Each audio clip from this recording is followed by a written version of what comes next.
প্ৰকল্পটোৰ মূল উদ্দেশ্য হৈছে বড়ো জনগোষ্ঠীসকলে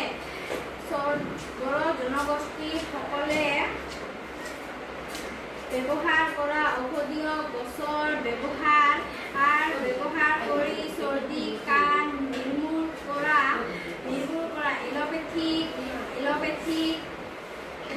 ঔষধৰ সলনি যদি বন ঔষধীয় ব্যৱহাৰ কৰি সুস্থ পোৱা যায় তাৰ উদ্দেশ্য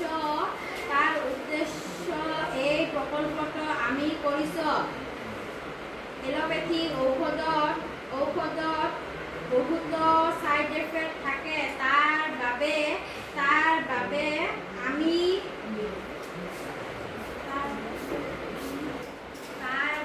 এটা বেমাৰৰ পৰা হাত সাৰিব গৈ আন এটা বেমাৰ হয়। বৰ্তমান বতৰৰ পৰিৱৰ্তনৰ বাবে মানুহৰ ঘৰে ঘৰে চৰ্দি কাহ হৈ আছে। আমি তাৰ বাবে কিছু বনৌষধিৰ নাম সংগ্ৰহ কৰি এক ধৰণৰ চুপ প্ৰস্তুত কৰিছোঁ। চুপটো বনোৱাৰ বাবে দাৰিপাত 1 মুঠা, জগলাউৰি পাত 1 মুঠা, গোলমৰিচ 10টা, ধান চাউল 10টা, লং 5টা, ইলাচি 2টা, পানী 1 লিটাৰ, আদা 20 গ্ৰাম, নিমখ প্ৰয়োজন হিচাপে, হালধি প্ৰয়োজন হিচাপে। 1 লিটাৰ পানী উতলাই 100 মিলিলিটাৰ হ'লে অলপ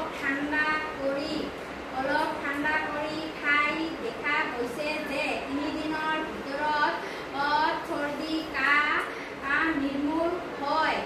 গতিকে এলোপেথিক ঔষধৰ সলনি বনৌষধীয় চুক্ত ব্যৱহাৰ কৰিব পাৰোঁ।